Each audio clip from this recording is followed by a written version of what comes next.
Assalamualaikum dan salam sejahtera. Bertemu lagi dalam MG Flash 6 November bersama saya Randy Gaddafi. Kita ke berita utama.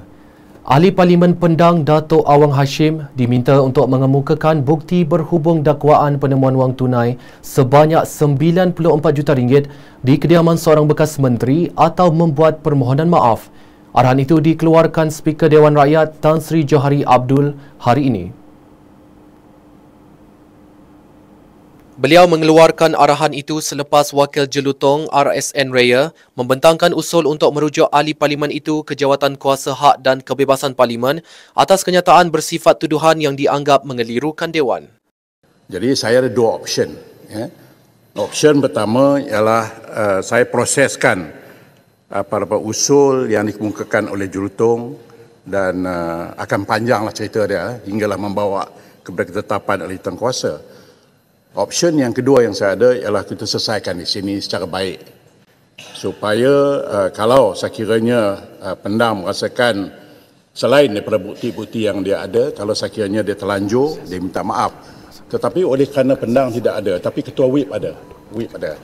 Saya melihat handset balik dan pada 4 bulan November 2011 yang lalu, saya merasakan bahawa memang Pendang terkhilaf apabila menyebut sebanyak 3 kali.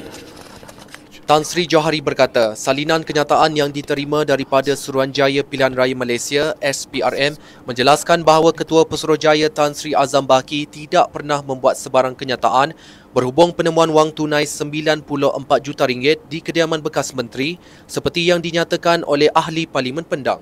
Jelas beliau, Ketua Whip Perikatan Nasional PN dan Ahli Parlimen Jelutong akan bersama-sama dengannya untuk mencari penyelesaian terbaik dan sebarang keputusan akan dimaklumkan kepada Dewan kemudian. Pengasas platform e-dagang Fashion Valley, Datin Vivi Yusof dan suaminya Datuk Fazaruddin Shah Anwar selesai memberi keterangan hampir 3 jam berhubung kerugian pelaburan dana khazanah dan permodalan nasional berhad PNB berjumlah RM43.9 juta. Proses mengambil keterangan pasangan itu difahamkan selesai kira-kira jam 4.23 petang. Mereka sepatutnya dijadualkan memberi keterangan pada pukul 10 pagi tadi.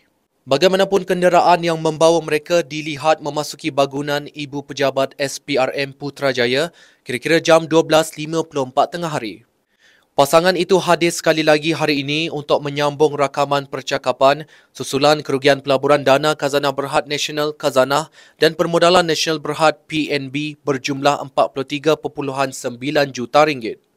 Ia bagi membantu siasatan mengikut Seksyen 18 Akta SPRM 2009. Datin Vivi dan Datuk Fazaruddin antara 6 individu yang dirakam percakapan susulan serbuan SPRM di 4 lokasi iaitu Pejabat Fashion Valley selain Kementerian Kewangan, Khazanah dan PNB sebelum ini.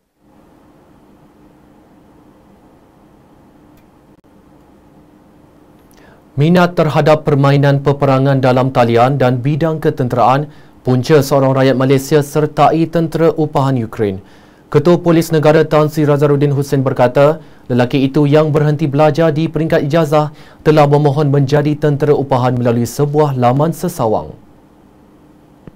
Katanya hasil pemeriksaan mendapati dia dilaporkan memberitahu keluarganya ingin bekerja di United Kingdom tetapi kemudian menghubungi mereka dari Ukraine menyatakan sudah menjadi tentera upahan.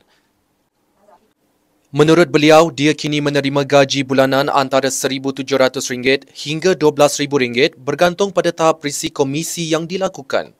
Tambahnya, lelaki itu pernah cedera di kaki akibat terkena serpihan drone yang menyebabkan dokumen peribadinya tercicir di medan perang.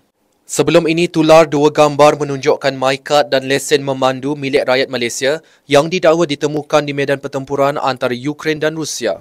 Ia didakwa dijumpai selepas tentera Rusia berjaya menawan kubu tentera Ukraine di Levadny Zaporizhia.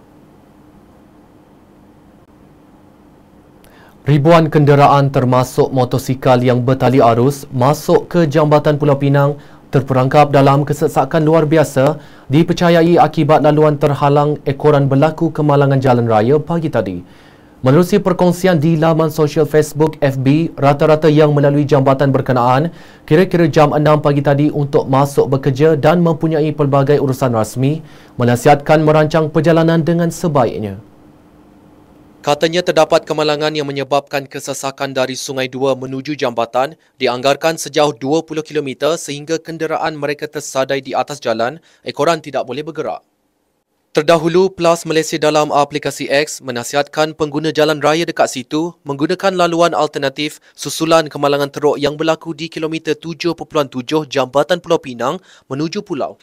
Tambahnya, nahas menyebabkan sebahagian lorong kiri terhalang hingga berlakunya kesesakan luar biasa.